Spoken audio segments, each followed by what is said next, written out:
আজি আছিল observation of bagless day.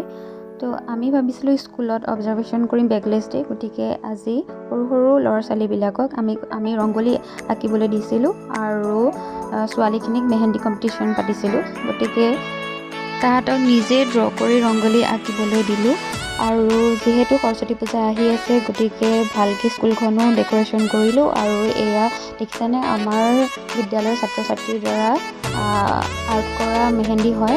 ইজনীয়ে সিজনীৰ হাতত ধুনীয়াকৈ ড্ৰ কৰিছে আৰু বহুত ধুনীয়া, কম সময়তে ইমান ধুনীয়া ধুনীয়া মেহেন্দি আঁকিব পাৰিছে। গতিকে তাহাঁতৰ টেলেণ্টটো সঁচাই প্ৰশংসনীয়, বহুত বেছি ভাল লাগিছে। এইটো কম্পিটিশ্যন এইবাৰ আমি ফাৰ্ষ্ট কৰিছোঁ, গতিকে আগন্তুক পাতিলে তাহাঁতে আৰু বেছি প্ৰিপেৰেশ্যন হৈ আহিব আৰু বেছি ভালকৈ আঁকিব পাৰিব। এইযোৰ হৈছে ক্লাছ 1ৰ ছোৱালী, গতিকে তাইকো কোনোবাই আঁকি দিছে। আৰু আমাৰ স্কুলৰ ষ্টুডেণ্টৰ ক্ৰিয়েটিভিটি আপোনালোকৰ কেনেকুৱা লাগিছে জনাবচোন। যদি ভাল লাগিছে তেনেহ'লে লাইক, কমেণ্ট আৰু ছাবস্ক্ৰাইব এটা কৰিবলৈ নাপাহৰিব।